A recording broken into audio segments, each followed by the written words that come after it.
And I'd like to welcome you all today. It's been a fantastic conference, and we're really pleased that you've all taken the time to join us today. In addition to the people in this room, I'd like to welcome the people around the world that are joining us through our streaming services. In particular, we have 150 middle school students and teachers from C.S. Porter Middle School here in Mansfield, Montana.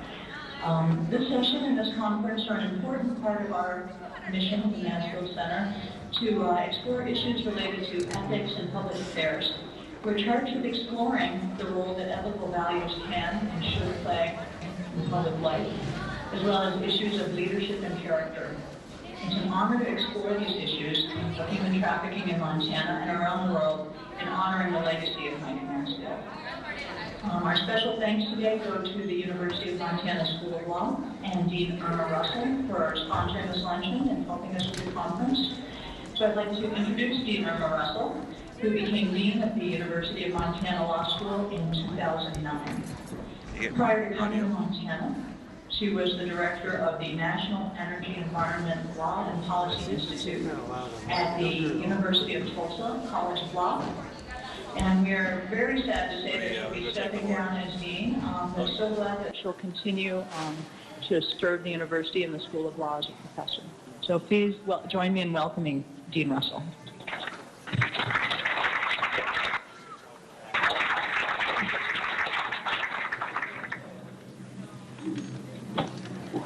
Thank you, Dina, and welcome to everyone. As Dina indicated, we're a sponsor of this great symposium, and we are honored to be able to collaborate with the Mansfield Center on this and future projects. We're also happy to be the school from which Attorney General Fox received his legal education. We're proud to claim him as an alum and are honored with his service to the state of Montana. I want to note that the kind of project you're seeing here today is a good example of how lawyers in today's world can serve social justice. We want to be involved in this kind of reach out and service to the community. I'm also proud to introduce one of our professors and Associate Dean of Faculty Development, Anthony Johnstone. Anthony is not a graduate of the University of Montana. He went to some other school that will remain nameless. But he did serve as Solicitor General for the state of Montana for several years. And we're proud to have him on the faculty and to have his work in constitutional law as part of our institution. And with that, I will turn over the microphone to Anthony, who will do a fuller introduction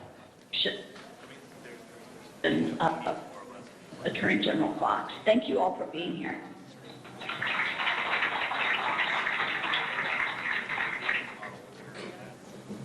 Thank you, Dean Russell, and thank you for the Mansfield Center. Once again, an amazing conference bringing people together from all different disciplines to talk about important issues. One of the great traditions we have here at the university. One of the things I think we're learning about human trafficking is to call it what it is, slavery.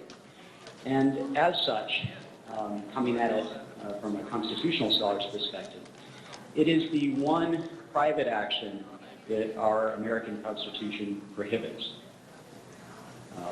Most of the provisions of the Constitution say Congress shall make no law or no state shall. The 13th Amendment, ratified in 1865, provides that neither slavery nor involuntary servitude shall exist within the United States. As such, it is a total prohibition of constitutional magnitude.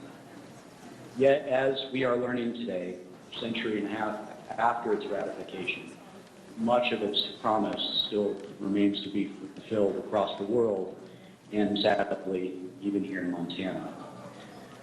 On behalf of the law school, to continue this discussion, I am honored to be able to introduce the 24th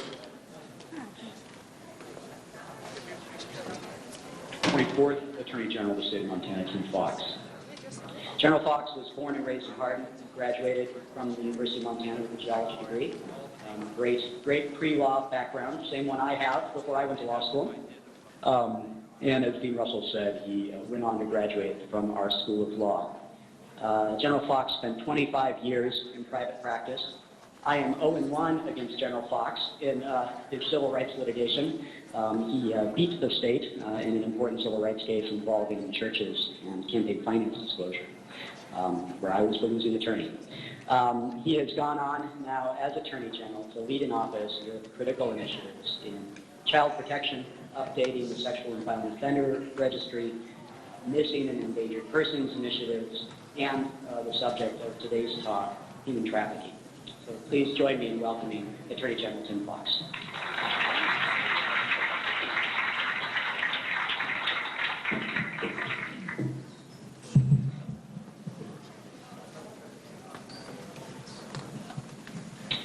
Well, good afternoon, everyone, and thank you all for welcoming here today. It's always a joy to return to my alma mater. You know, walking around campus never fails to bring back memories. My communications director, John Barnes, is with me here today, and I walked him around, and he's in the back there. Wave to us there, John. And I decided to take him down the Hall of Champions here in the Adams Center to show him a picture of me in my days when I was on the track and field team here. And so we got down to the picture, and I showed it to him, and it's of me hurdling. And I think he was somewhat surprised, because I think looking at me now today, he was thinking perhaps maybe I was a shot putter. I just tell him this, of course, was 35 years ago. But it is good to be back. And when you get to be my age, you tend to relish the good old days when there was more hair and fewer pounds. And I sweated a lot on the field, or on the court down here and at Dornblazer Field, and they're great memories to be able to come back to. Thank you, Dean Russell and Anthony Johnstone, for your kind words. Dean, I just want to thank you for your service to my alma mater.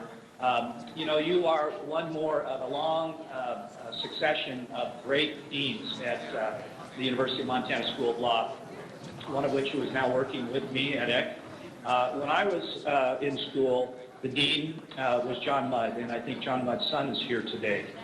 John Mudd was one of the great legal educators of his time, and he instituted a number of programs at the law school, and I was fortunate enough to be a beneficiary of those programs, including the law firm model of education that has been copied time and time again across the United States and other law schools. So, Mr. Mudd, I have fond memories of your father, and I want to thank him publicly once again for all he did for my education. And hopefully he might be able to take a little credit for me standing here today. And Anthony Johnstone is very kind to say that I am 1-0 against him. You know, one of the maybe unfortunate consequences of turnover in a public office like the Attorney General's office is that frequently very dedicated and professional and capable public servants decide to move on to other positions. And I'm fortunate enough to inherit a number of folks that former Attorney General Steve Bullock had working for him in appointed positions, and also some career civil servants. Unfortunately, Anthony left the office before I had an opportunity to offer a position to him to stay on, and I certainly would have. The law school is very well served by Anthony and his ability. He's a consummate professional. I'm fortunate enough to have a lot of former Attorney General Steve Bullock's appointed positions, appointed people working for me that I offered positions to, and not to rate the law school. But Anthony, if you're ever interested in coming back, we'd love to have you. So thank you for your introduction. In addition to thanking the University's Law School for sponsoring this lunch, I'd also like to thank them for letting me borrow Dean Ed Eck, as I mentioned. He recently came to Helena to take the helm at my Office of Consumer Protection. And I know many of you know Dean Eck. I know he is going to do great things for the people of Montana and take that office to new heights. You know, back when I was an undergrad here, I never imagined that I would one day seek and hold elected office. I was a college kid full of energy, so you can imagine that my attention was elsewhere. particularly in my first quarter of freshman year. Even during my time as a law student, it didn't occur to me that I might ever become Attorney General and have the opportunity to make a positive difference in the issues that my office deals with. I can honestly say that serving as Montana's Attorney General has been the greatest privilege of my life. Not long ago, long after I was elected, the outgoing Attorney General, Mr. Bullock, graciously gave me a tour of the Justice Building and spent a considerable amount of time with me. I could tell from his words and demeanor that he had grown quite fond of the Department of Justice and was going to miss being there. At one point, he looked me in the eyes and said with sincerity, "This is the best job in the world." 15 months later, I know exactly what he meant. I'm the current temporary occupant of the corner office of 215 North Sanders, for those of you looking for us, in Helena. But before I came, and long after I'm gone, there were and will continue to be 800 dedicated public servants at the Department of Justice working hard in every corner of Montana to make our home safer. And if you will bear with me here for a moment, I want to recognize some folks here at the risk of leaving someone out who do a great job for the people of Montana. I'm going to start with John Benyon, who is a Deputy Attorney General and my legislative liaison, who is here with me today. Dana Toole, who runs what used to be called the Children's Justice Center, has been elevated to a bureau. She's an amazing woman, a great public servant, and making her office a bureau means more work, same amount of pay. So, but thank you, Dana, for what you do. Matthew Dale is here. Matt, where's your? Matt runs our Office of Victim Services, which is important, obviously, to what we do and is important to the topics that we're speaking here today. Assistant Attorney General Ole Olson. Ole, where are you? Ole is one of the finest prosecutors the state has ever seen. And his win-loss record is incredible, but more than that, he's just a genuine human being. He was there at the Department of Justice, but when I got there, and I hope he'll be there for many, many years. I hope I'm not missing anybody. John, am I missing anybody?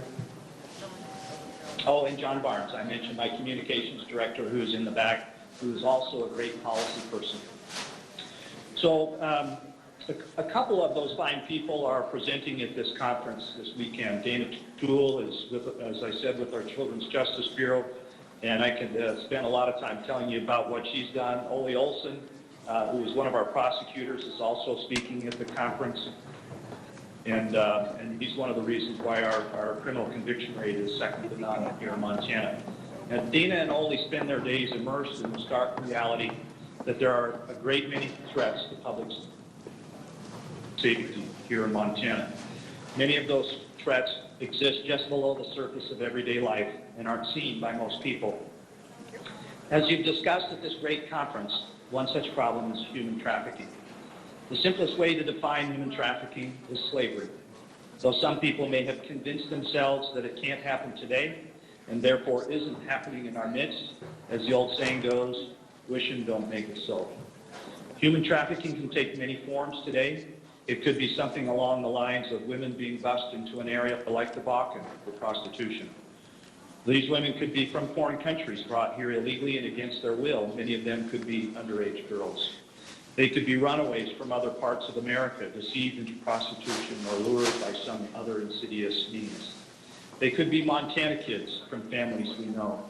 Or slavery can be something as unorganized as an undocumented immigrant held as a housekeeper under the threat of being reported to the authorities. Human trafficking can be perpetuated by those we least suspect. And I'll give you a horrifying example. Not long ago, I toured the Watson Children's Shelter here in Missoula, which is just a few miles from here. The director is Fran Albright, a recent appointee to the Board of Regents. She is a dedicated and caring soul who puts her heart and soul into her work. As we walked around the shelter, she told me about the types of kids who come there. Most are brought by police officers or social workers. At one point, her shelter took in children whose parents had prostituted them out to pay for drugs. My friends, if something like this can happen right here in vibrant, populous Montana, a community like this one, then we must accept that it can happen anywhere. We can't afford to pretend that human trafficking is a distant or non-existent problem. We live in a globalized world, and as much as Montana might still seem like a community nestled away from many of the public safety challenges we hear about on cable news, the arm of human trafficking reaches into our communities. In 2009, 2 South Dakota hotel owners were convicted of having enslaved a number of Filipino nationals that they had brought into the United States with the promise of employment. In addition to cleaning hotel rooms, the owners hired the Filipinos out to local fast food restaurants. In 2012, Missoula law enforcement officers conducted an undercover sting at a local motel. They utilized a popular online advertising website called Backpage.com to solicit a prostitute who turned out to be a 16-year-old girl from Spokane. A man had brought her and another girl from Spokane and was using a variety of means to prostitute these 2 girls. Also in 2012, a man and woman in Billings who operated a spa were convicted of promoting prostitution after it was discovered that they were prostituting a number of their employees. These employees were Asian women who lived in what police later described as total lockdown. They were slaves. Last year, a man in South Dakota was convicted of attempted sex trafficking of a minor when a sting operation found him attempting to purchase time alone with what he believed would be 14-year-old twin girls. He made arrangements with what he didn't know were undercover officers so that he could do anything he wanted to these girls short of physical abuse. Just last month, 7 people were arrested in Missoula on felony child sex abuse charges. Their arrests were the result of a 2-day sting in which members of the Internet Crimes Against Children Task Force and several law enforcement agencies posted ads on Craigslist and Backpage, posing as adult female willing to prostitute a 12-year-old female relative. These are just a few examples, and I want to briefly recognize some of the law enforcement professionals from the local and also the federal level that we collaborate with every day. I know there's a member of the U.S. Attorney's Office here, the Missoula Police Department, and others. I hope you'll help me give them a hand for the work that they do. Because human trafficking is a global problem, it can seem overwhelming. The more one learns about it, the deeper one delves into the shocking statistics, the more one might be tempted to feel as if there's nothing that could be done about it. Shop worn as it may be, the old adage rings true. The journey of 1,000 miles begins with one step. Here are some steps we're taking in Montana and nationally. In July of last year, I and 48 other state attorneys general asked Congress to amend federal law to help us fight human trafficking and prostitution. Unfortunately, some courts have interpreted parts of the 1996 communications regulation law to provide immunity from state prosecution to online classified ad sites, such as Backpage.com, that promote and profit from human trafficking. We're asking Congress to amend that law so that we can prosecute people who utilize the internet to exploit children. You give someone like Ole Olson the opportunity to bring justice, he will do it. In December, I also joined a number of other attorneys general in asking Congress to fund the Trafficking Victims Protection Authorization Act. This funding would go towards programs that fight human trafficking in the U.S. Established in 2000, the Act greatly increased America's efforts to protect human trafficking victims, assist supervisors, improve prevention methods, and successfully prosecute human traffickers. The original legislation established human trafficking as a federal crime. Last year, my office advanced a number of anti-trafficking efforts in the legislature. We assisted in passing new laws making it easier to prosecute criminals who engage in human trafficking and to get victims the help that they need. And while I'm on the subject of legislation, I want to recognize Representative Kimberly Dudek, who was kind enough to carry one of our bills in the legislature, sponsored by the Department of Justice, that closed a loophole where juvenile criminals who were incarcerated could actually leave supervision when they became adults. And so thank you, Representative Dudek, for your efforts in making sure that Montana is a safe place to live. And by the way, she's already volunteered to work with us in the next legislature, so I appreciate her enthusiasm. I fought for more highway patrol troopers in eastern Montana. Our analysis, as well as input from residents and local law enforcement agencies, made it abundantly clear that we had been stretched too thin in that region. More troopers means a greater ability on our part to address several threats to public safety, including human trafficking. I also fought to secure more agents with our Division of Criminal Investigation in eastern Montana. Oftentimes, when it comes to catching criminals, the most important law enforcement work is done in the investigative stages. And I might add that we were unsuccessful in getting funding for 2 agents in the legislature. As soon as the legislature, I hate to tell you this, Representative Dudick left town, Governor Bullock's office called my office and said, we'd like to help. And we now have those 2 agents hired thanks to Governor Bullock and his efforts. So we don't often go around the legislature, but sometimes we need to. The reality in the Bakken is that we're not just fighting petty criminals. We're going after international drug cartels and sophisticated networks trafficking in people, drugs, guns, and more. Our investigators coordinate with city, county, state, and federal law enforcement agencies to share intelligence as well as pursue, apprehend, and convict dangerous criminals. These partnerships are invaluable in combating human trafficking. I want to publicly thank the U.S. Attorney's Office and Mike Cotter, who leads that office, for all of his efforts in helping us to combat all of these crimes. Securing these investments was not an easy fight, but we made it happen. And we're already in the process of getting these new people deployed. When it comes to the Bakken, it is vitally important that our investment in infrastructure and public safety resources keep pace with population growth and economic development. We cannot pretend that the growth there doesn't exist or that it's a temporary phenomenon. One of the first things we can do to combat human trafficking is increase public awareness. That's why, working with a bipartisan group of legislators last year, my office created a special poster with information in both English and Spanish. You'll see it here. It features a toll-free helpline that's manned 24 hours a day, 7 days a week, and run by the Polaris Project, a nonprofit organization committed to fighting human slavery. The poster has been placed in every highway rest area managed by the Montana Department of Transportation. Additionally, we are working with businesses located at key points along our highways where trafficking might occur. Recently, we announced a partnership with Town Pump Corporation out of Butte, who will be displaying the posters in more than 50 locations. Actually, that's 250 locations across Montana.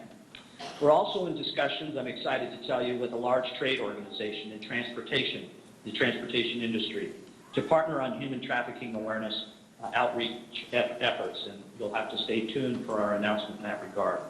I'm hopeful that these efforts and accomplishments are just the beginning. Switching gears a bit, I'd like to touch on an important factor in the fight against human trafficking. I'll assume that many of you here listen to Montana Public Radio. I do. If you do, you might have heard Dan Boyce's January interview with Brian Lockerbie, who runs our Division of Criminal Investigation. I appointed Brian to the position more than a year ago. He's a 30-year veteran of the Great Falls Police Department and one of the finest law enforcement officers that I know. In discussing the human trafficking problem in the Bakken, which appears to manifest itself primarily as forced prostitution, Brian mentioned that one of the challenges is treating the prostitutes as victims, which many are. This is something to which the law enforcement community must adapt. While the Montana Law Enforcement Academy, which is operated by the Department of Justice, features human trafficking education as part of its core curriculum, I have directed Brian's division to find ways we can increase efforts to educate law enforcement personnel on what to look for when investigating human trafficking. We will continue to look for ways that we can better train law enforcement personnel to not only identify human trafficking, but also how to most effectively intervene so as to protect the victims and connect them with the help that they need. But law enforcement can't do it alone. To address the problem holistically, we have to muster resources and social services to help these women escape from the life in which they have been coerced. With the appropriate help, many of them will return to a life. Without the appropriate help, many of them will return to a life of slavery and prostitution. And interestingly and tragically, about 80% of adult prostitutes started in the human trafficking trade. The sad truth is that human trafficking victims are some of the most difficult victims our social service personnel will ever have to work with. Can any of us here in this room fathom what it takes to recover from the type of micro-control that so many trafficking victims endure? Have any of us ever lived in situations where every day the goal is simply to survive to the next day? Do we know what it's like to not have the freedom to do even the most basic things like take a shower, eat a meal, or go for a walk? Yet those who work with human trafficking victims have to deal with wounded souls who have lived under precisely those circumstances. In order to help a victim rebuild life, it can take months or longer to help them realize that they can make their own decisions. That's why moving forward is absolutely imperative that we take a victim-centered approach to human trafficking.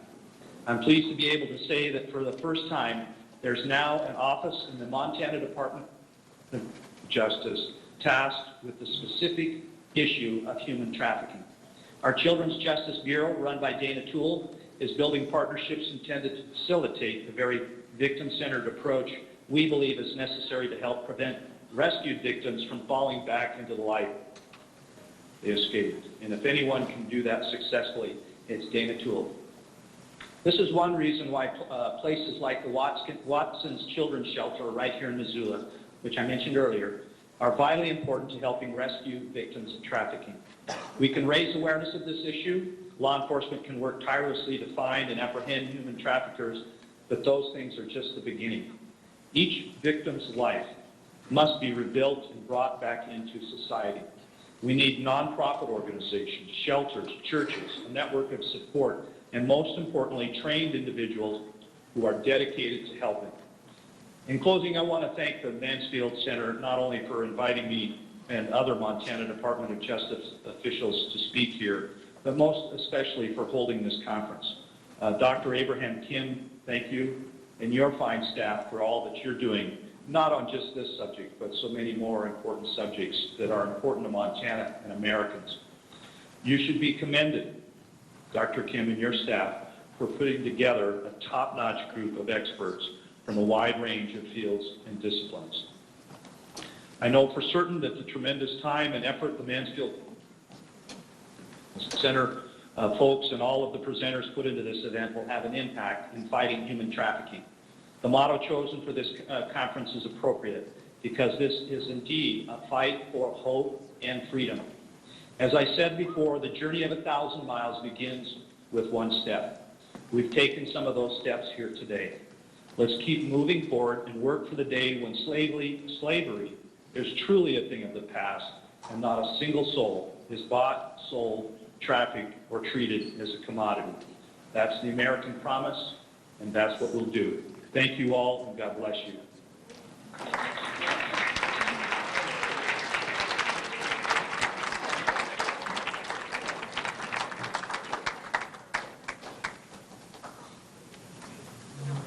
Thanks, General Fox.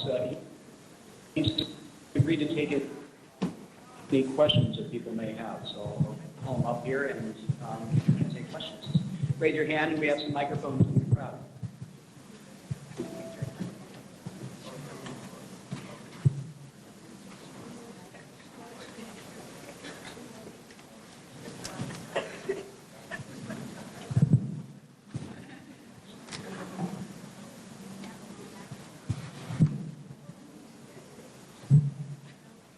No questions from my staff about raises, please. Good afternoon. Thank you very much for being here. I was just curious if you might happen to have plans or be interested in the future in moving towards any kind of maybe civilian volunteer training program to have, I don't know, folks like those of us who are not professionals in the Justice Department to be more on the lookout for this sort of thing. Because I know that it exists, but I don't really know how to. Absolutely. Okay. You know, that's very important component of what we need to do here today, because oftentimes, because human trafficking runs, below the radar, if you will, it's the everyday person, maybe the convenience store shop owner, the hotel proprietor, other folks who just happen to be there at the right time. They need to know what to look for. And you can go, by the way, I should tell you, to the Department of Justice's website at www.doj.mt.gov, and you'll find some helpful ideas on what to look for so that you can educate yourself. We will be doing more of that, and Dana and Brian Lockerbie and Matt Dale and others in the Division of Criminal Investigation will be and are actually spearheading those efforts. We're doing training not only for professionals, but we hope to bring the public at large into these discussions. I've been talking at Seroptimus meetings, and by the way, are there any Seroptimus members here today? Thank you, Seroptimus members, wholeheartedly for making this one of your missions. You guys are rock stars, and we couldn't do this without you. But we're going to rely on the Seroptimus. Your work is not done yet, because they have a particularized and very successful messaging apparatus, if you will. And folks like the Seroptimus will be our partners in all of the work that we do. So, but your question is well taken, because it's not just the professionals who need to know about these things. It's all Montanans. And we will do everything we can, and we're working with the media, churches, and the Seroptimus, and other nonprofit groups. And we're not shy. We will ask as many folks as we can to help us. And I hope that all of you in this room here today will be a part of that effort. So speak with your friends and your family and your associates at work. Make sure that they know and understand it. It's a great conversation to have. Have you heard about this? Did you know this was a problem in Montana? What do you think we can do to help? That's the conversation that each and every one of us has to have with someone we know. Thank you for that question. Yes, sir. Dr. Enston, President. Mr. Attorney General, since this is an issue, speaking now about the Bakken in particular, it's certainly a cross-border issue between Montana and North Dakota, maybe South Dakota and Canada. It's North Dakota's fault, by the way. Is it? Yeah. Could you talk a little bit about how you work with these other states, and even how you maybe work with Canada where appropriate on addressing this problem? Absolutely. Just so you know, this was not a planned question, but thank you very much. The Attorney General of North Dakota, South Dakota, as you might imagine, all of the Attorney Generals of this country are very close colleagues, and Anthony can speak to this because it was that way when he was in the Attorney General's office. The National Association of Attorneys General has had for a number of years a program of helping fight human trafficking, and so our office is a big part of that, just as Attorney General Bullock was when he was Attorney General. I am very close to Attorney General Wayne Stengham in North Dakota and Attorney General Marty Jackley in South Dakota. And I have met with both state and local and federal officials in North Dakota and in Montana to talk about these issues and how we can get additional resources to them and how we can help, not just with human trafficking, but with drugs and guns and all of those other things. We are also partnering with industry. You know, with the benefits should come some of the burden. And so for those that are reaping the benefits of the Bakken oil boom, they need to help with the problems. And so this summer, I have put together a conference. We're going to have it in North Dakota. That wasn't my choice. Somehow I got hornswoggled on that one. But in any event, it was something that my office initiated to talk with industry officials to make sure they understand what to look for and how they can help with dollars, particularly for local law enforcement, first responders, social workers, and other folks. And my goal is to have these cooperative public-private relationships that those who reap the most benefits can also share the burden with the people of Montana, North Dakota, and elsewhere. So those are just a few of the things that we're doing. we go to the legislature and we all have a tight budget. We try to do what we can with what we have. But to be successful, we have to partner with everyone in this room and beyond. And we're doing that, and we will continue to do that. And we'll ask you for money, Representative Duty.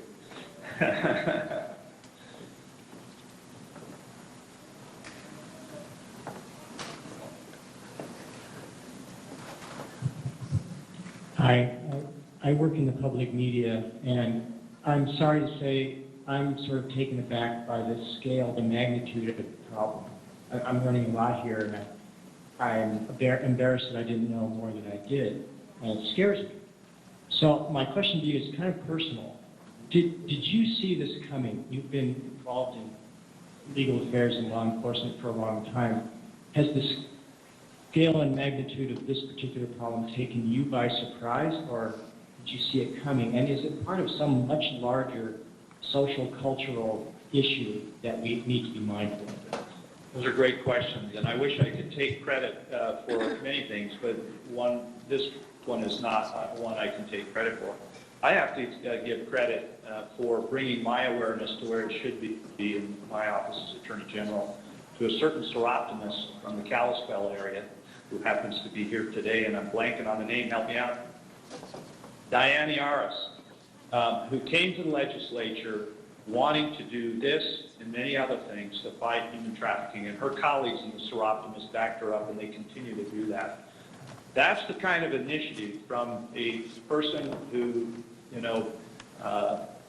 perhaps has not been impacted directly by human trafficking, but understands the magnitude of the problem and is not willing to sit by and let these things occur in her lifetime without taking action. So thank you, Diane. So, absolutely. Thank you.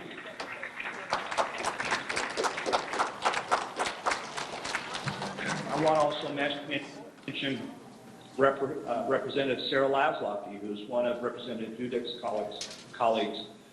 She sponsored legislation to change Montana's laws in the last session to take this victim-centered approach that we've been talking about. She's a young freshman representative full of ideas and vigor and very motivated. And so many ideas come from our legislators. They're looking for ways to make a positive impact on Montana's lives. And Representative Dudek is no different than Representative Laszlocky in that way. So it's ordinary individuals. It's not attorneys general who are the firestorm behind these kinds of efforts. And as I mentioned, Attorney General Bullock and his staff and Anthony Johnstone, these are things that they were passionate about too. And so we have to work together, and our work is immense, and it likely won't be done in our lifetimes, but we need to move the ball and take that one step that we've been talking about. So thanks for that question.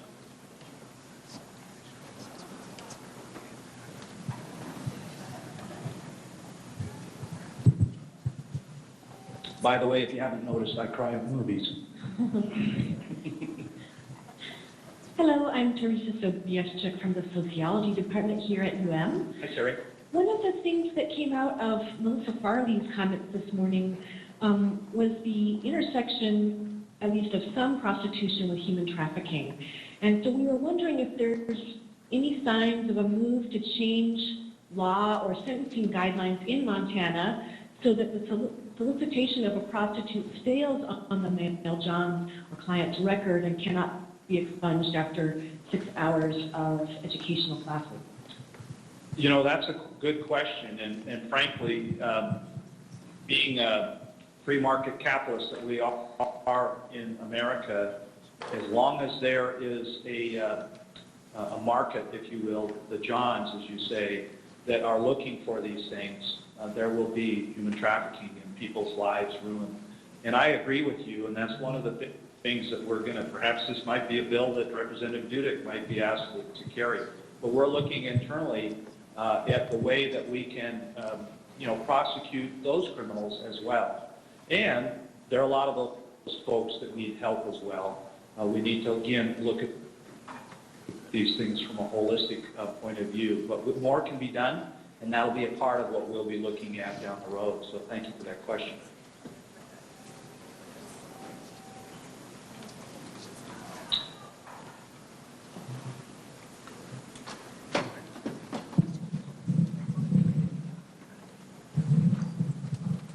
Hi, Linda Lozier from Seroptimus down in Hamilton and also the Seroptimus International. First of all, I'm so glad that CS Porter Middle School students are here along with their instructors. But I was also wondering, have you or your office thought of a way to perhaps integrate education and awareness of human trafficking within the school system itself? We have been discussing that, and we've actually reached out to some schools, and as you might imagine, this is a very sensitive, touchy subject. But it's not rocket science, and others have grappled with this issue. And part of our outreach will be working with schools at age-appropriate messaging, age-appropriate times in which we bring those messages. And I've actually spoken to our great superintendent of public instruction, Denise Junot, about this very issue. So, you know, we have to tackle it from every point of view, and that we can educate in it. It's not just human trafficking, it's safety on the internet and social networking and texting and all of those things that when I was a kid were not an issue. You know, drinking might have been one of the big lures when I was a young person, but today's youth face so many temptations and so many risks, as those of you who are parents of school-age children know.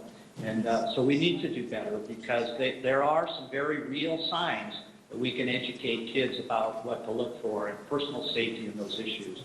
And in fact, yesterday I was given the honor of awarding an award to a 10-year-old girl from a Smith school in Helena for our National Missing Children's Poster Contest. She got a $100 check and a certificate and a nice pin and a patch from me. But the message there was personal awareness, public safety. We don't have to talk, we don't even have to use the word SEX. We can talk about just making sure that you stay with your friends and family, that you're safe on the internet, that you don't talk to strangers. Very simple, basic things that most parents talk about. And we can also help the parents message that as well. So we will continue to do that as best we can, and we will partner with the Seroptimists as others. And again, kudos to Seroptimists for what you do. Any other questions? We're going back here.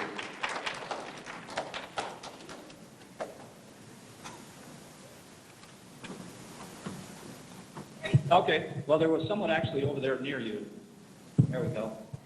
I'm Pat with Traffic Refuge. As General Fox, as citizens, and I know we're all concerned or we wouldn't be here, working with trafficked girls, we have a profile of generally what a pimp and a girl looks like. But as citizens, when do we call and who do we call? Right. When is something just profiling? When do you take something that looks suspicious? Because we see it all the time where we live, on a direct route to the Bakken. One of the great things about living in Montana is that people care about one another, and we're great neighbors. Sometimes we're afraid that we may be snooping or whatever. But I think in this arena of human trafficking, for instance, when you see an older man with a very, very young girl, or you see a young girl who can't speak for herself, or seems to be shy and timid, or in their traveling through and you've never seen them before.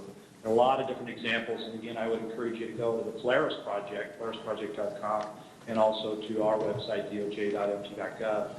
But I would err on the side of making that call. 911, when it's a local call, is probably always your best thing to do. You can also call the Polaris Project hotline, and those folks are trained to speak with you about what it is that you're seeing or your suspicion. And rest assured that now, just as of last year, the Montana Department of Justice is directly connected into the Polaris Project in the information that we get back from them when someone calls. And so we don't skip a beat. We make sure we partner with our federal and local law enforcement partners, and we look into these things. We take them very, very serious. And you all should too. And, you know, Certainly there's a decorum and diplomacy, and you have to use your own best judgment. But you need to first educate yourself as to what this looks like, and go to these websites, ask questions, and we'll be getting out more information as the days go on. Educate yourself and educate others. Then when you do see something, Brian Lockerby, my Division of Criminal Investigation Administrator, 30 years in the Great Falls Police Department, stellar career, one of the people whose name kept popping up when I was looking at hiring folks. He will tell you that looking back, he missed seeing the signs of human trafficking when he had an opportunity perhaps to intercede. And so it's not just individuals of the public, it's law enforcement and others as well. So educate yourself, please. Yes, ma'am. Okay, and we'll have one more over here, and then we'll be done. This young lady needs to give a question in too. And I'll be, maybe I need to talk less.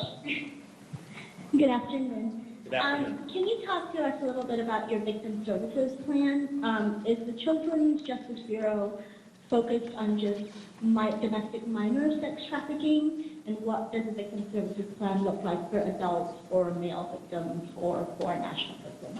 I'll tell you what, my expert is Matt Dale on victim services. If you could hand I hate to pass this on to you, Matt, but you know much more, right over here behind you. And we don't just provide services, the short answer, to minors, and certainly the Children's Justice Bureau does that, but Matt can tell you more about what we do for victim services. Matt? And I'll keep this very brief, partly because of my ignorance. I'm here learning today. We do employ the Crime Victim Compensation Program, so that would take care of medical bills, mental health bills. When we're talking about foreign nationals, some of what you're asking about, we're laying track as the train has left the station. But the calls should come to us. We're going to do everything we can, both at the state level and a federal level, to get to work with our federal partners and to learn what's available without recreating the wheel. Our limitations are the same as everyone else, but we're going to get a call and we're going to respond to it either with a program that exists, or we're going to learn that we need to create something that we don't have right now.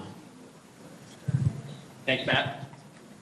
And we have one more question. We have time for that, Anthony, right here. And I don't know what time it is, but my next appointment's at 3. I'm happy to stick around if folks have other questions. Yes, ma'am. My name is Kat Warner. I'm with the YWCA in Missoula, and we talked about this a little bit at our last panel, and Dana Toole and Cindy Peterson were part of that.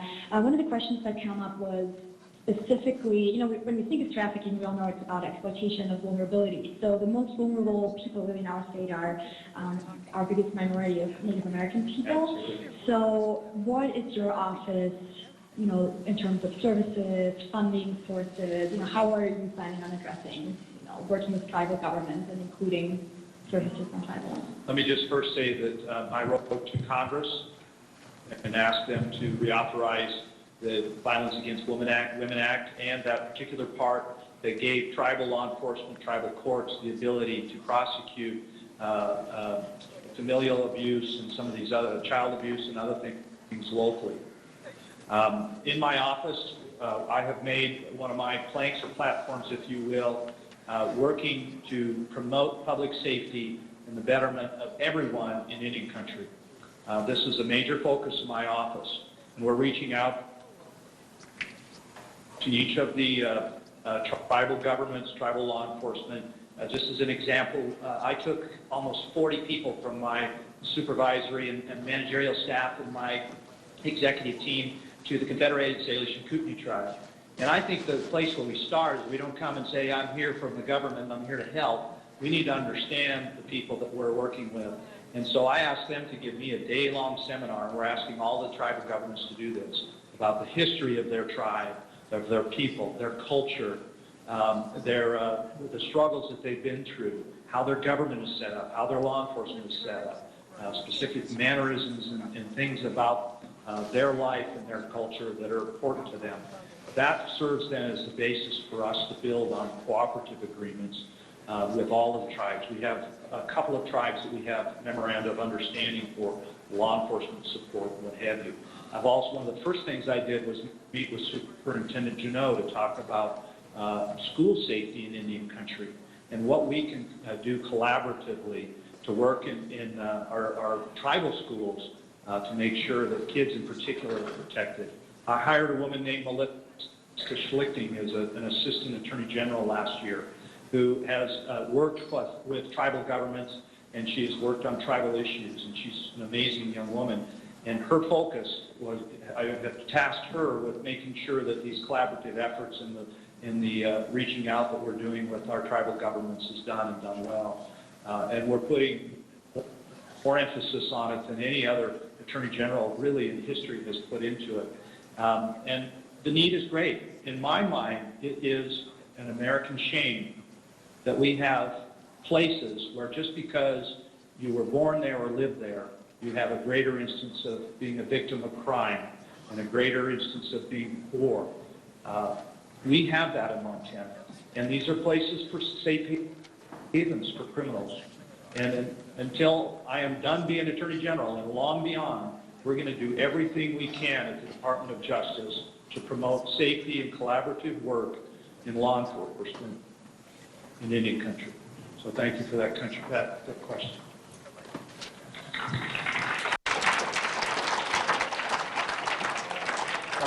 Again, let's thank our very engaged and incredibly generous Attorney General Tim Fox.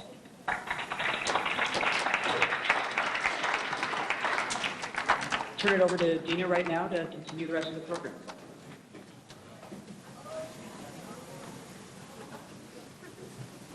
On behalf of the Mansfield Center, I'd just like to thank you all for coming today. This concludes the lunch program. We next convene at 2:30 at the UC again for a session on combating human trafficking with justice. So thank you all for coming.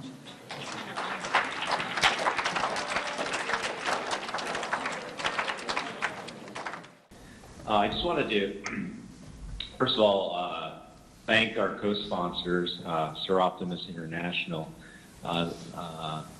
They have been just a real fantastic partner in bringing together this tremendous conference, and really this conference has really been a community effort where really all different parts of not only our Missoula community but throughout Montana have really come together to support not only to raise the awareness about human trafficking in our state, but also figuring out ways to address this issue. And so we are proud and thrilled that we were able to co-sponsor this activity, not only this dinner, but this whole event with Sir Optimus. So I want to thank you to the ladies here. These are Sir Optimus representatives. If you can stand up, we'd like to give you a hand of applause for you. Thank you. Oh. Thank you very much. I also wanted to give you an update about this conference. This conference is more than just the panels and discussions we had today. In fact, a lot of our speakers reached out to our community in a lot of smaller events throughout these last few days and the coming days. As many of you know, we were joined by the C.S. Porter middle schoolers, about 160 of them that came this morning. But also, some of our speakers spoke at Hellgate High School, at Big Sky High School, as well as spoke with our university students, part of the Global Leadership Initiative. A lot of them also spoke with our media, KGVO, KUFM, and also we'll be doing a documentary. Ian Marquand, as some of you know, our former broadcast journalist, is creating a mini documentary on human trafficking and interviewing a lot of our speakers, and that will be released as a series on some of our commercial TV throughout the state to raise awareness about human trafficking. So this conference will have a great legacy, and we hope to continue to push the work of this in our state forward. And thank you for all being a part of this, and thank you for being here this evening. With that, I want to introduce our MC for this evening, Diane Yaris from Kalispell, Sir Optimus International. And she has been a real, I don't know if we could have succeeded without Diane. she has been a real spearhead, a real supporter, and really help us identify who are the right speakers to come to this event, and also help us raise some funds to support this conference. So thank you very much, Diane. And with that,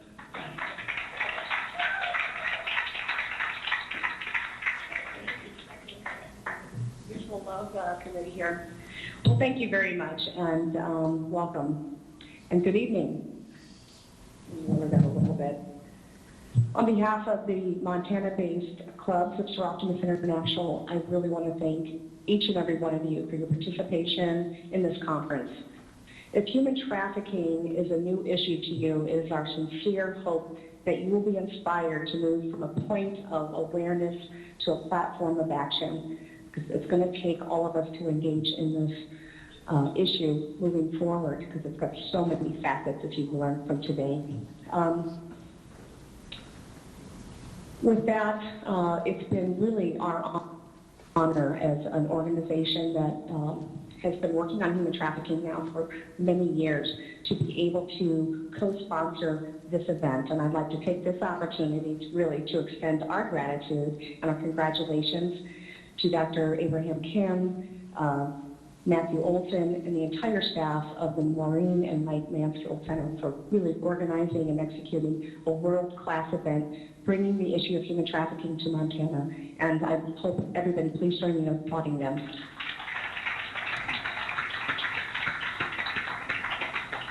Many of you are probably wondering, because you've heard throughout the day, and we're very grateful for the kind of shout-outs that we've got today, but seriously, what is Sir Optimus International? What's a Sir Optimus? Sir Optimus International was founded in 1921, back in the day when service organizations excluded women. So we are a volunteer service organization for business and professional women.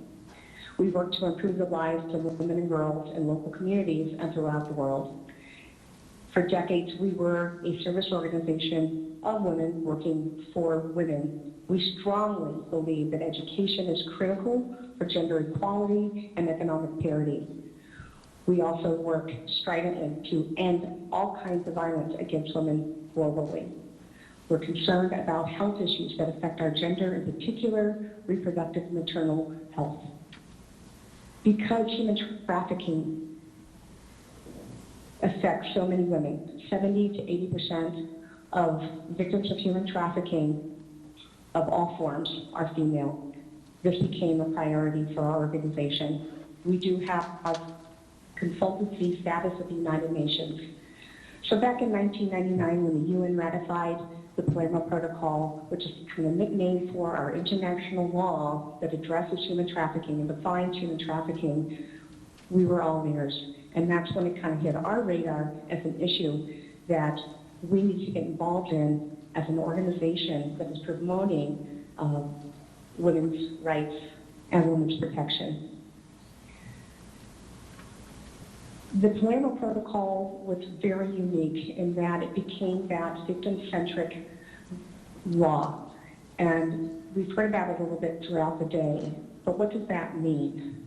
Our national law is the Trafficking Victims Protection Act, and uses the same language to define human trafficking as the Palermo Protocol does, as does now, thank goodness, our state laws.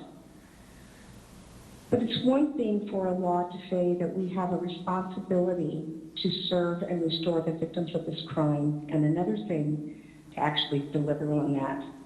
And that's where organizations like service organizations, social entrepreneurs, faith-based groups, NGOs, individuals like you and I really need to step up and say, this is where we're going to help to make this happen. Because we can't just put it in writing, we have to put it in action, and that takes people, and that takes all of those elements that I just spoke about.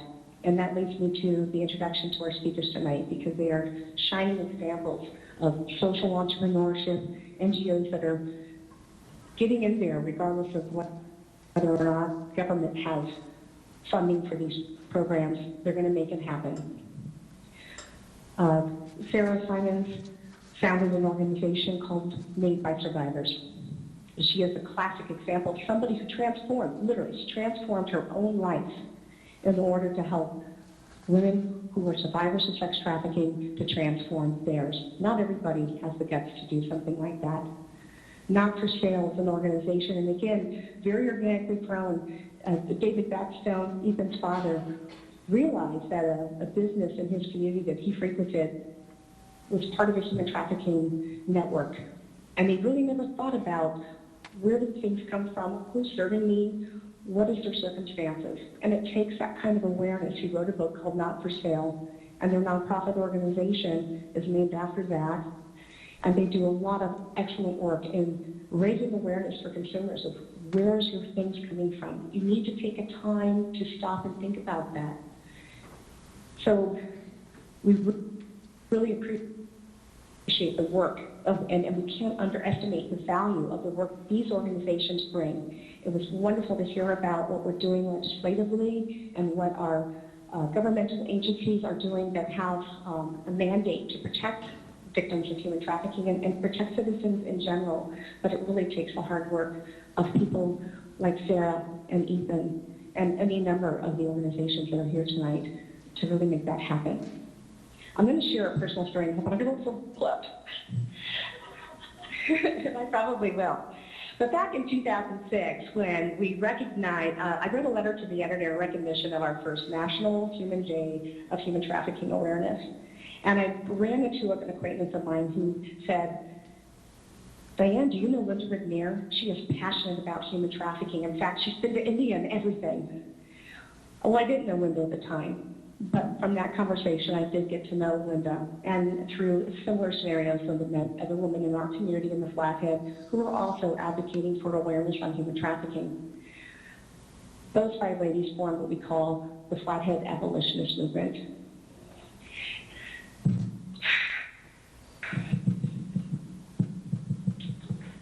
Thank you. Anyway, Linda's not here tonight, and that's a great disappointment and a very loss for you guys because she really does have passion and she has compassion for this issue.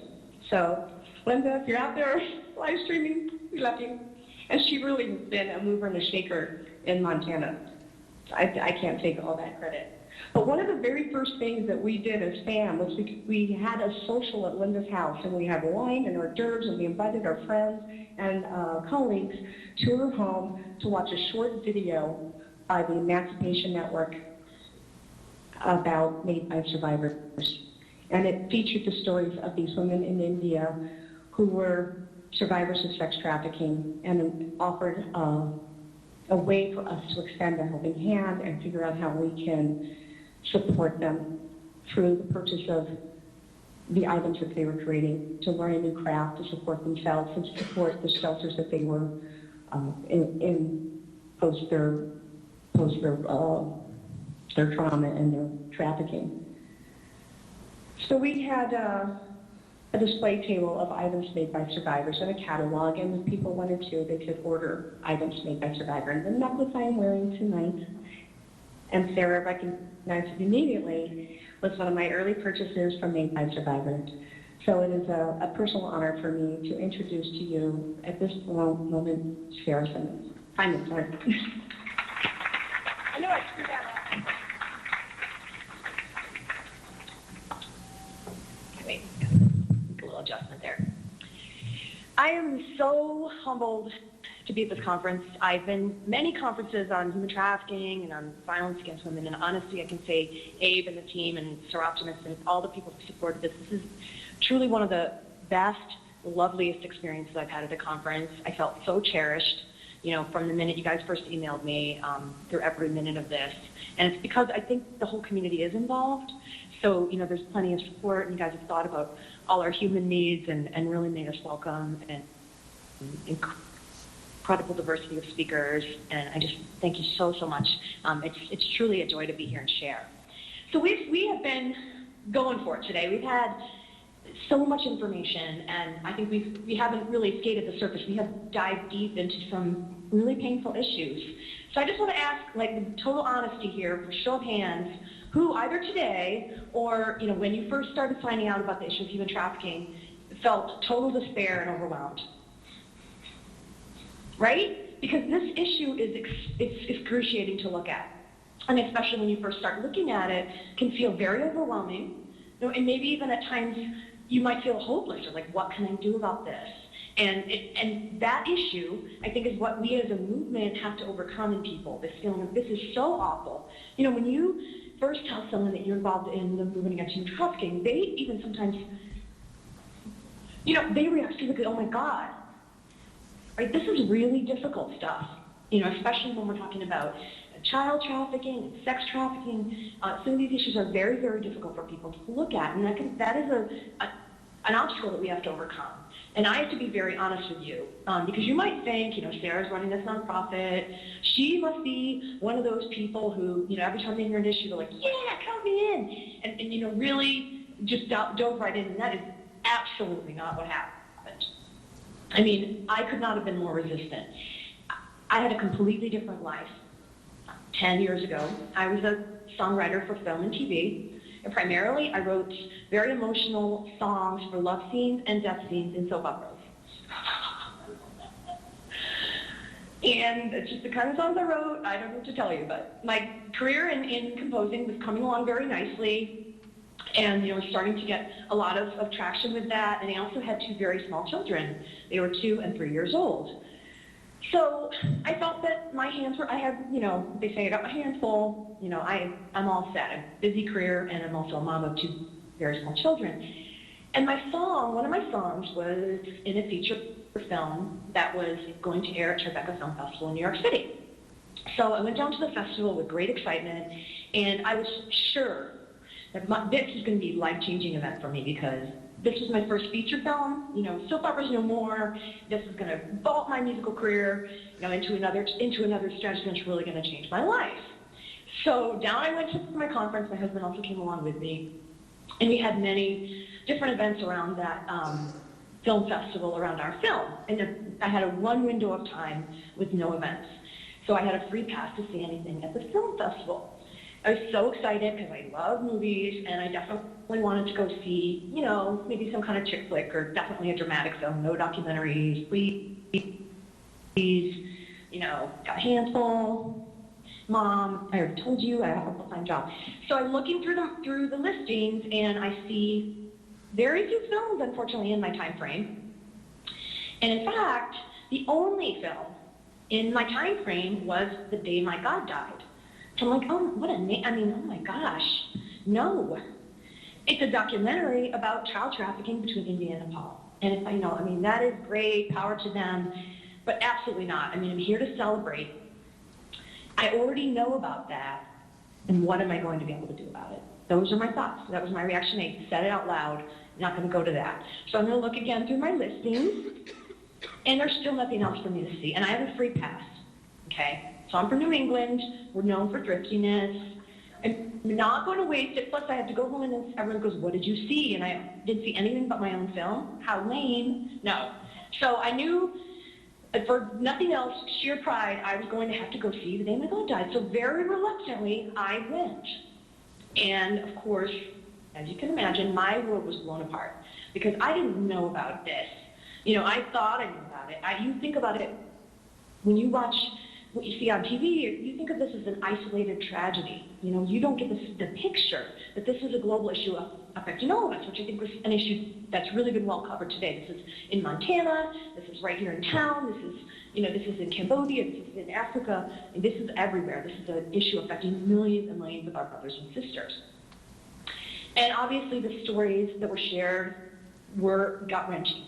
This film focused on child sex trafficking, and girls as young as 7 years old were telling their stories of losing everything. I mean, literally, you lose your name when you're trafficked that young, because you don't even remember it.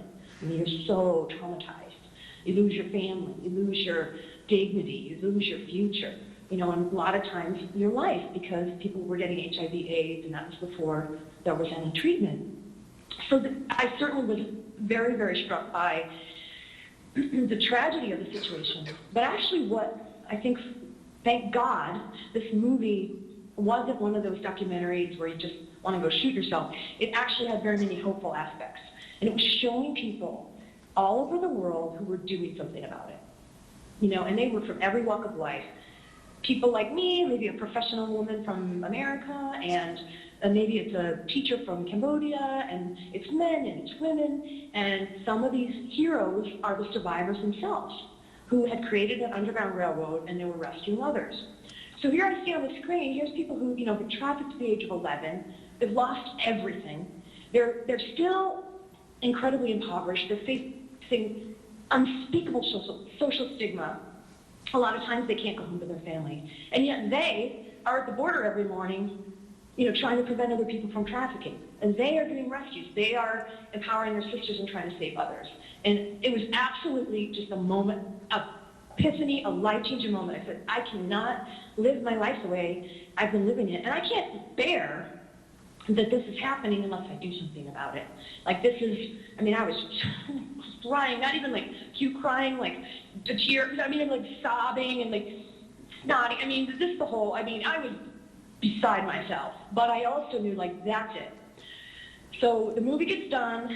I meet my husband for lunch. He's a cool cat. He's an investment banker. He's pretty unemotional. And I said, John, I saw this movie. It's going to change my life. And he said, cool. Would he have said cool if he knew that his life was also going to be completely changed? I don't know. We'll never know. But anyway, I then have the challenge that many of you are facing, having maybe just learned about this issue or it's new to you. What am I going to do about it? What am I going to do about it? I can't live in this world of slavery and not do something about it. Because if I do, I'm kind of enslaved too. You know that quote, none of us is free when some of us is enslaved. And I think that the fact that this is going on is hurting us all. And unless we take action, it's so freeing. So I didn't know where to start. I was a songwriter. I lived on Cape Cod. I was a mom. I'm like, what am I going to do about human trafficking? So first thing I suggest everyone do is do some research. Get out there, find out what people are doing, ask questions, find out if there's something that's already going on that you might be able to support and to bring your unique gifts and talents to the situation. So I started volunteering at another organization, and for about a year I worked on fundraising, which is great. Very important. We need funds to help these girls, and I recommend it as a great place to start. And then after a year, I was invited to go and visit Asia. And I went to Asia and met survivors and families for the very first time. And again, kind of ripped my life apart. In Nepal, I went to a shelter called Mighty Nepal. And one evening, we were just hanging out, having fun, whatever, eating, talking, and this family comes in, and it's a mother, and I think her husband and some others in very tribal jewelry and clothing, and she obviously traveled from a very distant tribal community, and you could look at her face and you knew that face. It's a face you see on TV, my daughter's missing. It's hollow. It's and as a mother, as a human being, as a person, to look in her face and know her daughter had been missing for 11 days. She's holding this dog-eared Polaroid and hoping against hope that somebody can find her before it's too late. And you can't look at that and not be, changed by it. That utter emptiness, and to say, I gotta do something so that doesn't happen to somebody else. Because that mother is, no different from me, right? I went to Cambodia next and met up with a partner there. And she said, Sarah, if you really want to understand this, we need to go see this kind of more firsthand. So I'll be picking you up tonight on my motor scooter, and we'll be going to all the red light areas of Phnom Penh. Okay? I am a large woman. I'm going to get on the back of your motor scooter, and seriously, the traffic, my apprehensions were many. And the day passed tensely. But anyway, she came, and the whole motor scooter thing worked out fine. She's a really good driver. What was very difficult was she did take me to red light districts where very young children were on display, and to bars where Western men and also Cambodian men were there with these beautiful girls pretending they were on a date. And maybe what you see is a beautiful 16 or 17-year-old girl who seems to be kind of in charge of her life or wanting to be there, but what you don't see is a sobbing 11 or 12-year-old girl of her a few years ago, who's had to put on that face and sell that smile in order to survive. and just seeing, it was a very, very difficult evening. We went by this one crumbling apartment building, and Anna, who was my host, said, that's where they sell virginity. It's $150. You can buy someone's virginity, and then they'll sew her up and sell her again. And it was just, to be that, I guess, that close to it, it was the low point in this journey for me. Plus, I was jet-lagged and alone, and I got back to my hotel, and I called my husband, and I actually said, I can't do this. Like, I can't do this. And he was like, you can't process this right now while you're right there. So just step it down, refresh, and we'll talk about it and we'll deal with it when you get home. But, the only way you can do this is by doing something about it. Like, if we work together and we find some kind of solution, some kind of way, then we'll be able to bear it. And you just need to hang in there long enough to do that. Which was the best advice anyone ever gave me, and what I want to share with you all is in those moments of despair and overwhelmed by the enormity of the issue, is remember, like, when you find your solution that you're going to work on, whether it's here or in India or in Africa or wherever, Moldova, once you find that and you start working on it, the things that seemed unbearable are going to be a joy, because it's going to be an opportunity for change. So after I came home, and my husband, like I say, was an investment banker, we decided to put our two talent areas together, my arts and his business, and I also have a social work background, and that we would create a project combining using the skills and tools of the business community to help survivors. And the reason we decided to focus on that was so many people then and now are getting rescued and getting re-trafficked. And what's worse than being trafficked? Being trafficked twice. Or in some cases, many cases, people weren't being trafficked a second time, but they were drifting back into the red light area because they can't go home. They're completely stigmatized. They are, rolling forward. They are impoverished, and the issues that cause them to be trafficked, poverty, lack of opportunities for women, racial discrimination, tribal discrimination, gender discrimination, the lack of a value of a young girl in the community, those issues had not been addressed. So you can rescue all the people you want, and nothing's going to change. So we decided, with his business skills, my art and social work, to create an organization that would help people to remain free forever. And partnering very closely with local organizations and shelters who had this fantastic expertise and situations already in place, and going to them and saying, what do you guys need? And they said, well, jobs. So we decided that would be our focus, and has remained to this day.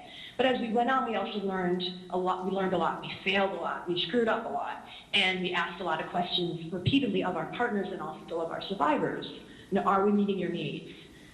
And initially, we just kind of worked with the projects that they had going on at the shelters already, which tended to be female-oriented jobs like embroidery and sewing. And it's a great place to start, but we noticed it wasn't really giving the gains financially that survivors needed in order to remain free forever, which is what we wanted. So we started working with sterling silver and really learned that with this kind of using precious metals and a longer training process, we're able to give people a job that would elevate them way out of poverty and into the middle class.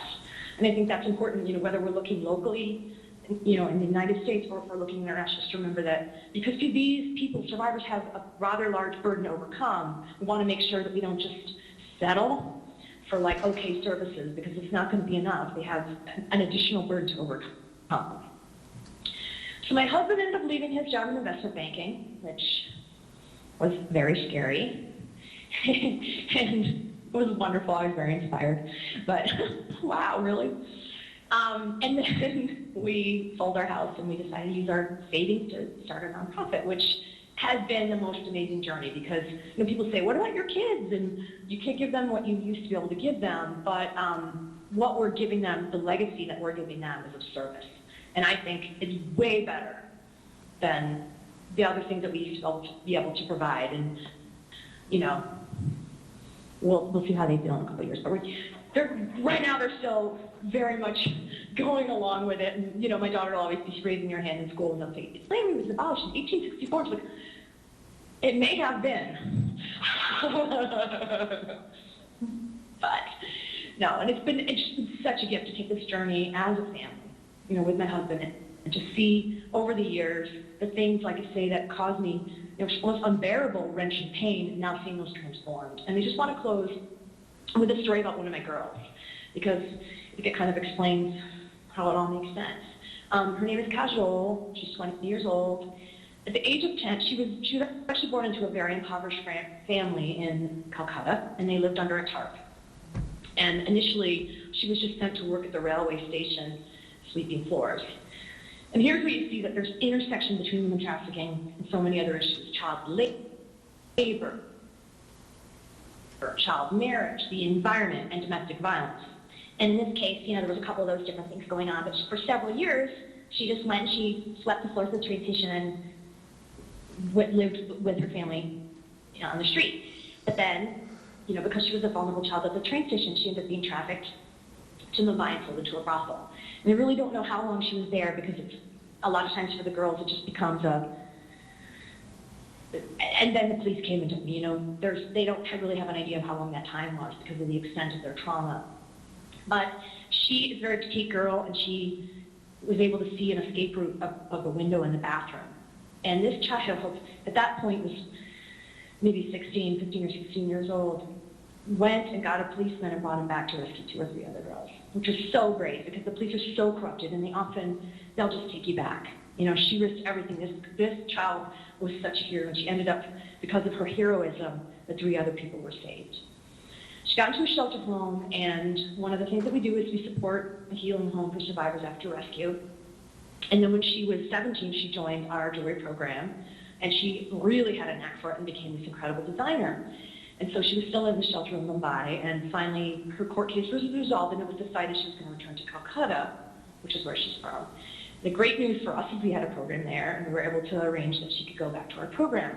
So she was very excited because, A, she was going to be able to continue her career as a jeweler, and she's become a great designer and jeweler, but also to see her family.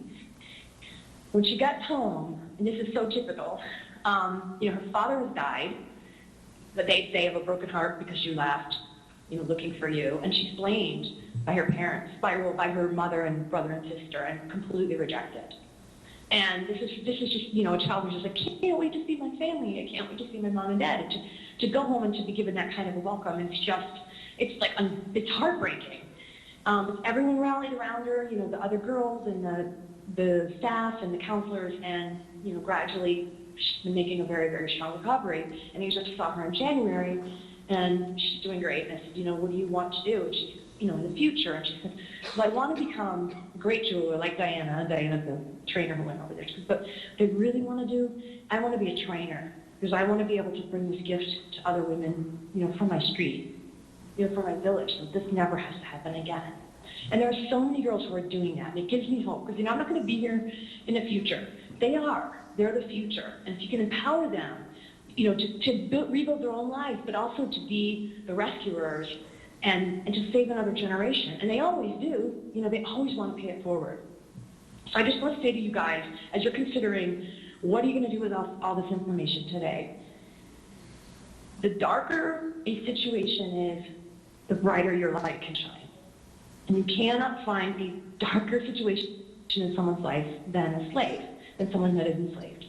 So there is someone out there waiting for you. And I mean, I don't mean to be dramatic, but I mean that there is someone if you don't do it, it ain't getting done, and that person's not going to be rescued. I guarantee it.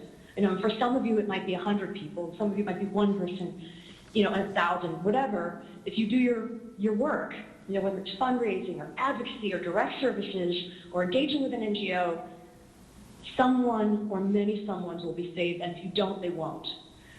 So I don't want to leave on a downer note, but seriously, there's a world out there that needs you, and I hope that you won't just stop by taking this information in, but bring it forward and bring your light to the world. Thank you.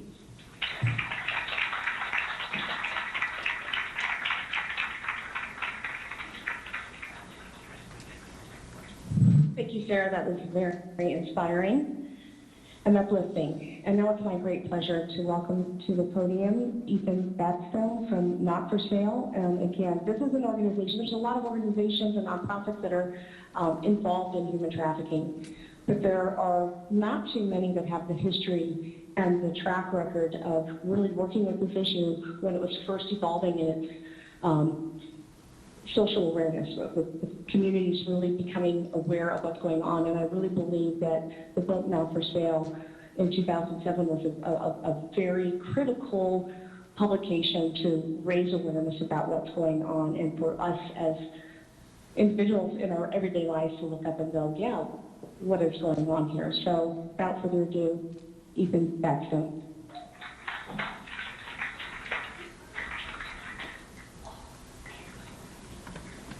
Thank you. I also have to echo Sarah, how just amazingly well treated we've been this entire time. I mean, it's just been so entertaining and engaging. We can be entertaining if we've been in this space for a long time, to see the look on people's faces when they get engaged in this for the first time. That's a huge, huge reward. That is like a cherry on top when you come to this kind of event, and to see that there are getting more and more people motivated to take action. And what's also great, speaking at this hour of the day, is that I don't have to tell you about the basic stats of human trafficking. We don't have to start from square one, which is fantastic. So I think where I do want to begin is kind of just also sharing in particular about us and our history, and how that history, how it became messy, and how we found ourselves in social entrepreneurship somewhat by accident, somewhat by intentionality, and mostly by constantly reevaluating what it is that we're actually doing. What is our mission as an organization, and are we really making the impact we want to make? When we began, the story has kind of been well dictated now in the book, but it began because of particularly one woman in Thailand named Prunam. And she was an artist and a painter who had seen the issue in her own community. She had these children that were living in the streets that she had engaged, that told her where they were from. They were from Laos, Burma, Cambodia, some as far as Vietnam. And while she felt so horrible for these children, they said, well, we're the lucky ones, we got out. And she wanted to be taken to where this was existing. So they walked her to a karaoke bar only a few blocks away. And before her were rows of children between the ages of 7 to 14, offered for a minimal amount of money for the evening. And she waited till the man who was running that place, his back was turned. She grabbed two by the hand and ran out the door, which we don't encourage, nor should anybody do that at all. But when we found her, she had been doing this on a regular basis, and she had over 30 children living in her apartment. She had no money and no plan. And she just said, I just need anybody to help me out. And we said, okay, you need to slow down. When we're finished taking a six-continent tour, kind of looking what the issue looked like. The idea was to write more of an expose, a book that was kind of an interesting issue. It was never meant to be a movement for us. And so we thought, okay, whatever sales come from this book, we'll get you a plan. We'll come back and make something happen. A week later, the call comes again. She's now helped over 50 children. And she keeps calling, no matter how much we're asking her, please slow down, don't do this.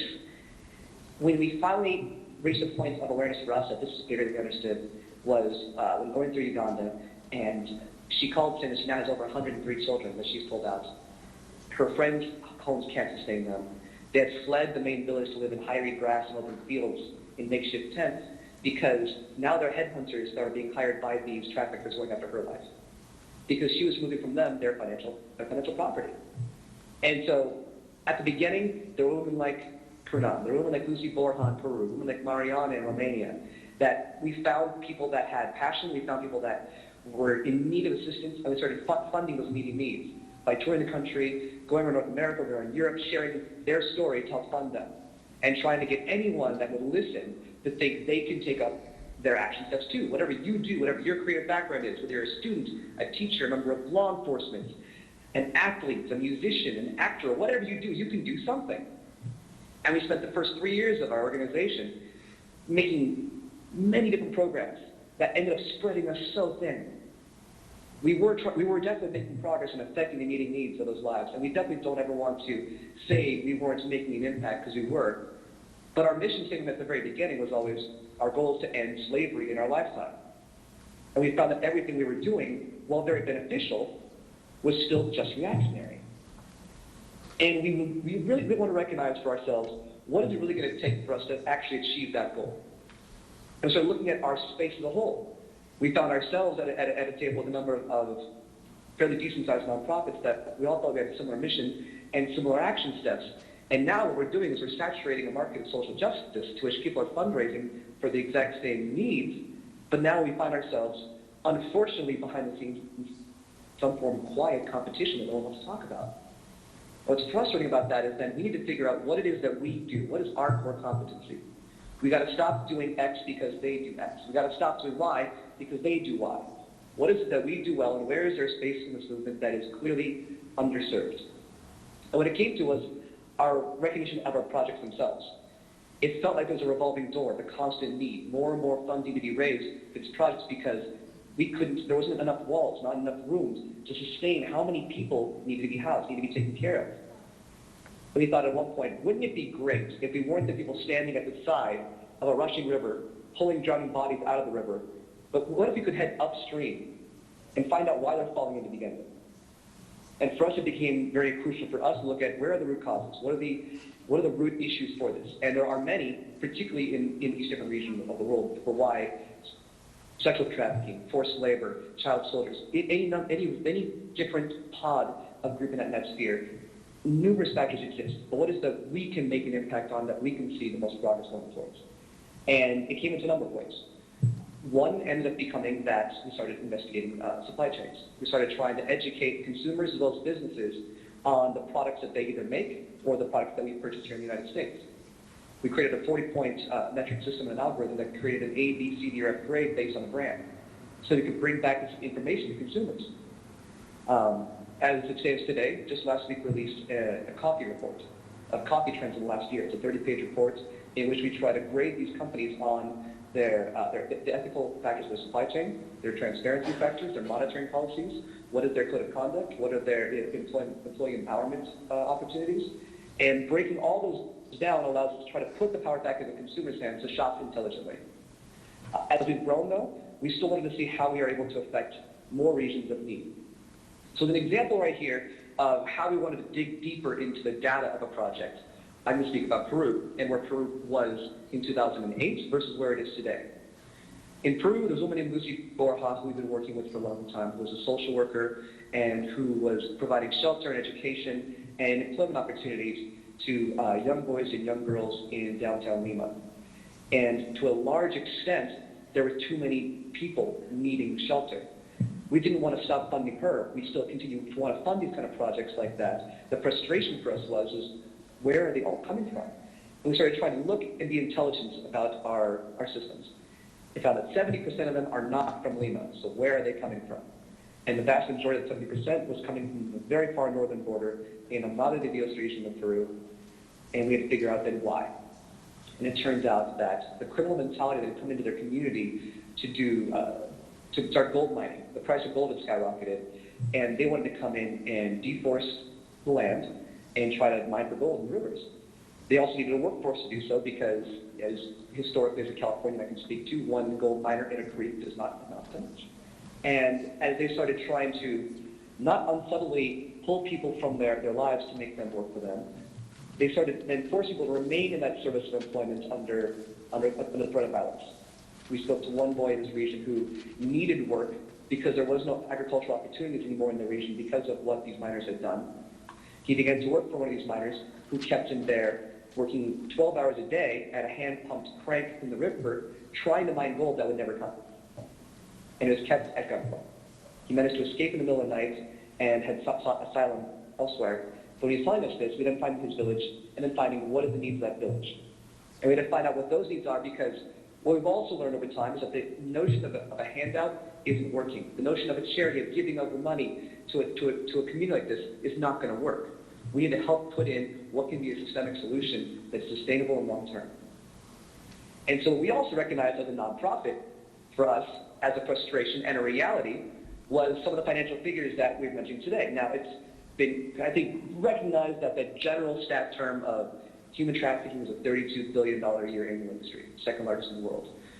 By contrast, if you took, this is another estimate though, all the nonprofits in the United States that are focusing on human trafficking, whether they're large, whether they're small, whether it's donor fundraising, whether it's grants, government, it amounts to a cumulative amount of about 100 million. So we're talking about fighting a large-scale business is 100 million versus 32 billion. And you look at it from that reality, we know that we're outgunned. So what do we have to do? If they are going to be as crafty as humanly possible to ensure the continuation of their funds, how are we going to get craftier and how are we going to get smarter and be able to pivot to ensure that we're making an impact? And so we figured, how do we actually look at the business sector to combat a criminal business sector? And in that region in Peru, what we found in their community was they all wanted dignified employment. They wanted the ability to determine their own future.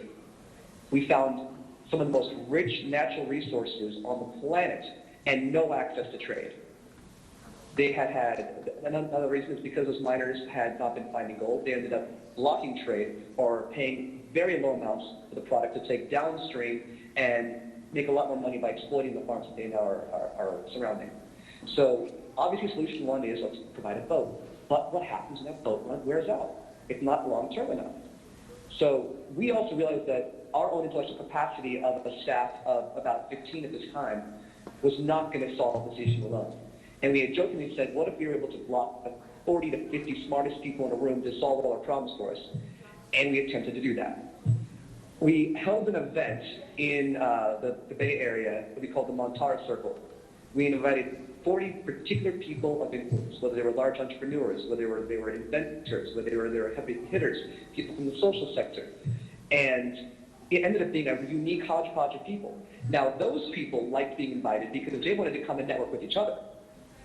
We wanted to lock them in a room for 24 hours and ask them to solve our problems. So we decided to show them what this region looked like. We would provide 60% of the solution by just showing what the area is, what are the assets of that area, and their needs, and what their desires are. But with the collective brain power in this room, let's come up with something. And we broke up these people into different pods with whiteboards and with their own. It was almost like brainstorming for the rich and famous. And we had them try to come up with an idea. And they would compete for the best idea by the end of the day. Now, one of the most unique groups involves an agronomist, a person who headed up an online healthcare company, one of the pioneers of chemotherapy, and a pitcher for the San Francisco Giants. We wanted all sections of society in there to make it interesting. Now, they recognized an ingredient called cat's claw, and a couple other ingredients that, ironically enough, out of the baseball player's mouth comes the fact that he actually has seen these ingredients in some of his high-end herbal teas he drinks in the preseason. Could we take these ingredients and make a beverage out of it?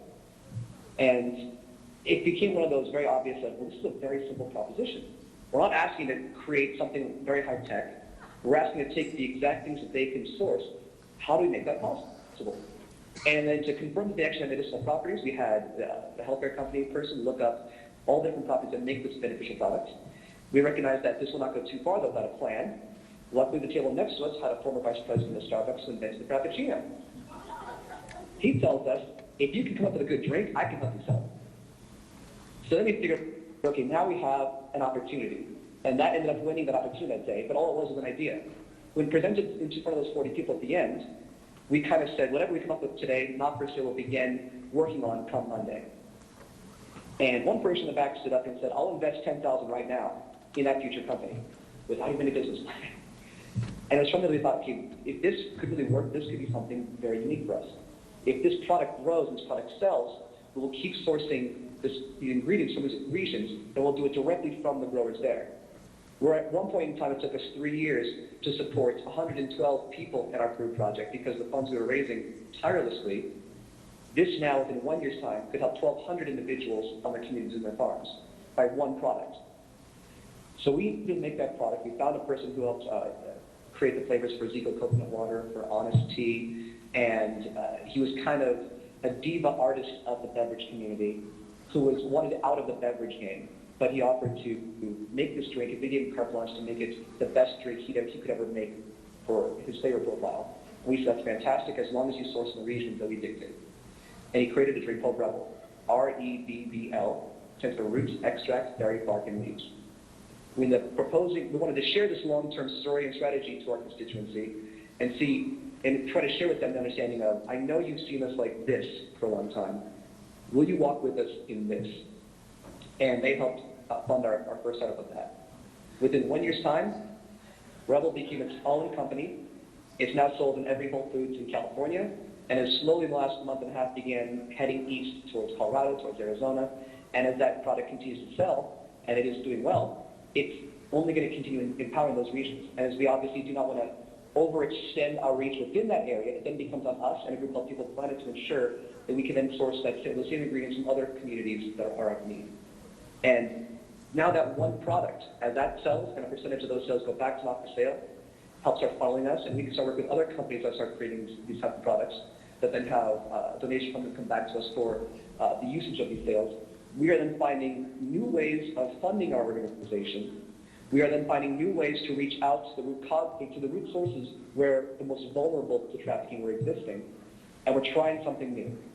We'll also be the first to admit that this alone will not do it. There's a reason why there's so many different types of people in this room today, so many different types of speakers, and so many different types of organizations, is because it is going to be collective. There are so many different angles to look at this issue, and it requires all of that. We wanted to create one more piece that we can hopefully see a holistic picture of justice in the long term. And as we move forward, that is our hope. In that region of Canada we were working in before, one of the first 3 children to be rescued just this past year became the first stateless person in the history of Thailand to go on to a major university. And that was a very unique win that brought us back to our original roots. We are still encouraging the people to find what is their core strength, their core competency. In particular, if you are students in the room, don't quit your majors to become an activist. Major in that, and find how you can then be most activated into helping the world in need. It's important that we keep doing that. I was sharing 2 high schoolers today how an 11-year-old boy came up to us and said, "What can I do?" And he said, "I play basketball. I want my teammates and I to donate a dime out of our allowance for every basket we make this season." And they were orange wristbands. They had their parents pass out flyers. We were mailed a bag of dimes in 2009 that was about $13.60, and we were so stoked on this little kid because even he recognized that so many millions of children are not allowed to play, but I can, and I can use that. We wrote a piece about it on our website. That Giants pitcher, he found us originally because he saw that, so I could do that but a lot bigger. We started donating $250 for every strikeout he threw, $250 for every game he saves. He then went to his friend Matt Holliday in the Cardinals. Matt Holliday said, "I'll give $500 for every home run I hit." Together, they started bringing us to spring training and having them meet with more of their other former teammates, other players. We now have a program of between 30 and 40 Major League Baseball players last year who are donors. And they want to use their platform to encourage their fans on how to get more involved. That's possible because an 11-year-old boy just said, "What can I do?" And what the 11-year-old boy decided to do, you'd think would have nothing to do then with what a business social entrepreneurship relation might be. But look at the collective power of what justice could look like when we all are attacking it from the angles which it needs to be attacked from. We have the capacity for greater good in this world. And I think it's very important, like Sarah was also saying, that we leave here not with just a greater intellectual knowledge of the issue. If we're still going to, say we met annually, I don't know, it's not going to happen, say that we did. Say that we met here every year and had the exact same conversation about the exact same issue, the exact same stats and figures still being shared. What a bummer that would be. As an author, Bob Goff, who wrote Love Does, a book that I really recommend, he had a quote once that had said, "Thinking intently about taking action is not the same as taking action." I think very frequently, myself as a student back in the day, just said, "Wow, I have so much homework to do." I would think for hours about how much homework I have to do without actually doing it. The same goes for whatever matters in life. We have an opportunity and obligation to humanity to better this world. And thinking about it does not make you an activist. Thinking about it does not make you an abolitionist. We don't need fans on the sidelines. They don't need empathizers. They need advocates for a better future. So thank you guys for being here. And thank you so much for having us. Have a great night as well. Looking forward to the rest of it.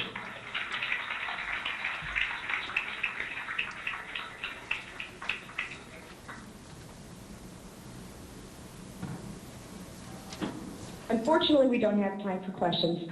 However, I do think we found the hope in the Hope and Freedom title of this conference. So it's wonderful to leave this room a little more uplifted, a little more empowered, and a little more impassioned to continue to do the good work that these organizations are doing and to find out how we can plug into that network as this conference moves forward. So please make your way back to the UC ballroom, and we will continue with the next session. Thank you so much.